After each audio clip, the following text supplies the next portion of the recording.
Noah, quando adentrou a arca. Existe uma visão no Sagrado Zohar que revela realmente quem eram aqueles animais que adentraram dentro da arca. E Noah colocou algumas dessas espécies dentro da arca. E eu estarei falando sobre esse assunto, aonde está escrito. Está escrito no Bereshit Rabbah, Gimel Vav, sobre esse assunto. E a classificação desses daimons como peludos, isso está registrado nesse Midrash. E Noah levou os daimons para dentro da arca e assim preservou sua espécie. Bereshit Rabbah, Lamed Aleph. Bem-vindos todos ao nosso projeto Revelando o Oculto.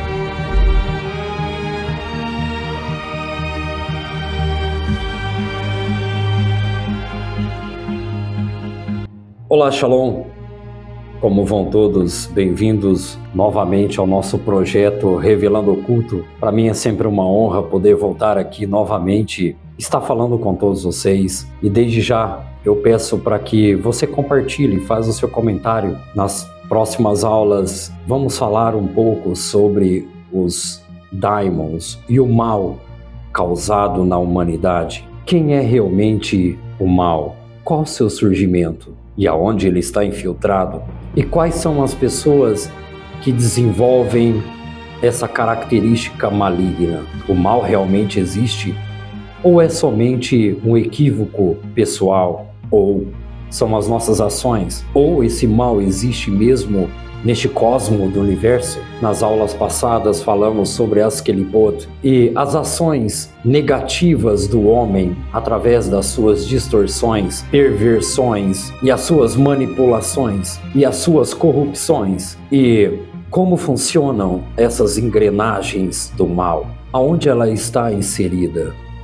Da onde ela surgiu? Estaremos falando sobre esse assunto com base do Sagrado Zohar. O Zohar especifica claramente o fundamento do mal e para que ele serve. E quais são as pessoas que trazem esses requisitos de impureza, que são realmente a imagem do mal, a imagem invertida da criação, a ausência da luz. Vamos falar sobre essas pessoas, vamos falar sobre o surgimento desse mal. E quem são esses daimons? Por isso eu peço para que você compartilhe, dê o seu like nas nossas aulas, para que esse vídeo tenha engajamento e possa chegar às demais pessoas que necessitam de ouvir sobre esse assunto. Este mal demoníaco, ele é abordado no Sagrado Zohar. Ele faz parte dessa visão da Kabbalah. Isso está abordado no Sagrado Zohar, capítulo 10, que começa ali na página 116. O Sagrado Zohar, ele tenta buscar reconciliar todas essas percepções e experiências contraditórias sobre o mal e no que elas estão relacionadas. Todos os Mecubalim estão cientes dessa unidade subjacente a todos estes fenômenos distintos, incluindo todas essas forças malignas e demoníacas. Elas são chamadas de Kelipot, as cascas. Mas quem são estas Kelipot? Aonde elas estão? Quais são as engrenagens dessas Kelipot? Eu quero trazer especificamente esse assunto. A engrenagem que as Kelipot usam para manter todas elas aqui, nesse mundo de Malhut, nesta realidade. E quem são as pessoas que emitem energias para que essas Kelipot sobrevivem aqui? E como o Sagrado Zohar, ele tem a visão das Kelipot. Nós temos várias visões do Talmud, da Gemara, da Mishnah, e um Midrash de Shlomo Ameler, aonde que é mostrado toda essa engrenagem através desses daimons que controlam a Sitra Achra, que controlam essas Kelipot. Existem alguns daimons que controlam todas estas Kelipot. E na aula anterior falamos sobre essas impurezas. Essas impurezas que também fazem parte destas engrenagens, que ela chonrará, que etzará, a mancha na alma, é uma das engrenagens utilizada pelas Kelipot. Há uma visão na Kabbalah que é necessário essas Kelipot. Essas Kelipot, elas servem para trazer o homem às suas correções, ao Tikkun. Bom, como funciona tudo isto? Essa visão dualística de o bem e o mal. Existem visões de que o mal é a própria existência das ações do homem. Existem outras visões de que o mal é uma existência cosmológica no universo. Há outras visões com mais profundidade sobre essas Kelipot, como elas sobrevivem aqui, nesse estágio, nesta realidade humana. É isso que vamos falar nas próximas aulas sobre esse assunto. Sabemos que estamos no mundo da ocultação, o mundo da impureza. O mundo de Malhut é o mundo das impurezas e da ocultação. E assim essas Kelipot, elas têm corpos. Essas Kelipot, anteriormente, elas não tinham corpos. Devido à impureza da humanidade, essas Kelipot agora recebem novos corpos através das ações do homem. As ações distorcidas, as impurezas, Lashon Hará, essas são as energias emitidas para essas Kelipot. A emissão de fluidos do corpo, a emissão da energia vital do homem. É através dessas energias que essas Kelipot se mantêm vivas nesse estágio, nesta realidade.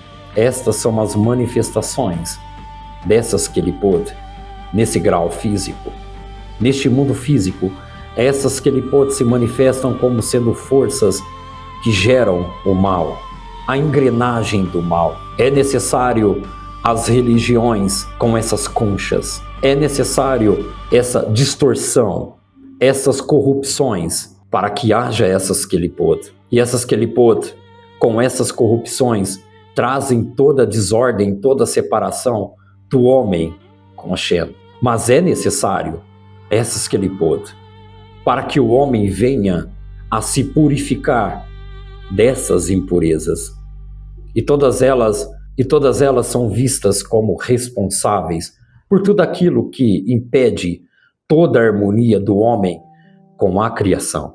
Há visões dentro da Kabbalah que essas Kelipot, elas são necessárias para esse grau físico, para a existência do livre-arbítrio. Esta é a dualidade nesse mundo. Elas criam um contraste que permite a escolha entre o bem e o mal. Eu estarei falando sobre os espíritos destes daimons. Sim, estes daimons têm espíritos. Essas Kelipot, elas têm espíritos. Vamos falar sobre isto. E quando elas foram criadas? Qual dia da criação foram criadas estas Kelipot? Os espíritos destes daimons. Quem teve o controle desses daimons perigosos? Sim, Shlomo HaMelech teve o controle total destes daimons. Anteriormente, eles não tinham corpos, eram apenas espíritos das Kelipot. Com o passar do tempo, eles conseguiram ter corpos.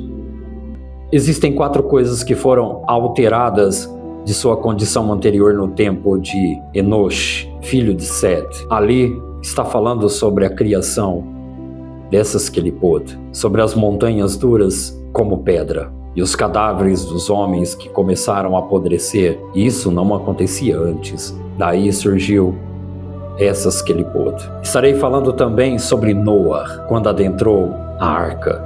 Existe uma visão no Sagrado Zohar que revela realmente quem eram aqueles animais que adentraram dentro da arca. E Noah colocou algumas dessas espécies dentro da arca. E eu estarei falando sobre esse assunto. Aonde está escrito? Está escrito no Bereshit Rabbah, Gimel Vav, sobre esse assunto e a classificação desses daimons como peludos. Isso está registrado nesse Midrash. E Noa levou os daimons para dentro da arca e assim preservou sua espécie. Bereshit Rabbah Lamed Aleph. Estes daimons, então, nos dias atuais, começaram a ter o poder domínio sobre o homem, através das suas ações, através das suas energias negativas.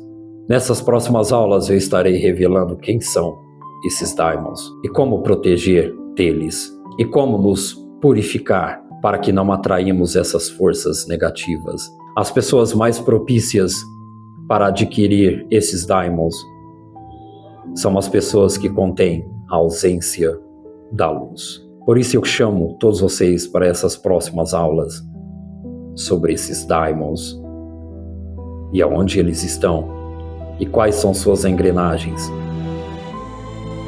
Em que dia da criação eles foram criados? Eles foram criados por Deus? Deus mesmo os criou. Todos os sábados e domingos às 9h30 estarei aqui ao vivo com todos vocês no nosso projeto Revelando o Oculto. Aguardo todos vocês. Bem-vindos ao nosso projeto Revelando o Oculto. Aguardo todos vocês essas próximas aulas. Shalom a todos e tudo de bom. Lehitraot.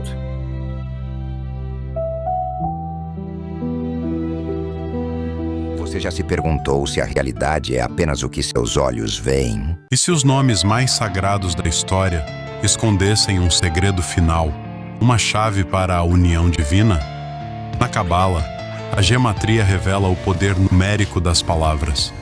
Cada letra, um número. Cada nome, uma vibração. Os nomes dos patriarcas e matriarcas, quando convertidos, somam um total de 6.266. Você já se perguntou se a realidade é apenas o que seus olhos veem? Fora do alcance da luz, há segredos antigos esperando para serem desvendados. Talvez a Torá não esteja contando apenas a história de uma família. Talvez ela esteja revelando a estrutura matemática da própria alma humana. Os patriarcas representam energia espiritual. As matriarcas representam recipiente espiritual. Quando se unem, a presença divina pode habitar no mundo. E se a verdade mais profunda estivesse oculta? Um número sagrado, a soma de toda a criação. Gematria finalizada prova a união. Um design celestial, onde todos estão conectados em um só. Bem-vindo ao projeto Revelando o Oculto, o canal que desvenda os segredos guardados na Torá, com as ferramentas da Cabala, como gematria e códigos da Torá, a decifrar mensagens divinas ocultas no texto sagrado. E se a realidade que você conhece é apenas a superfície de algo muito maior? Junte-se a uma comunidade vibrante em nossas lives e sessões diárias de estudo do Zohar. Expanda sua consciência. Clique no link, inscreva-se e comece sua jornada de revelação hoje mesmo. Apenas esperando por você. Prepare-se. O oculto está prestes a ser revelado.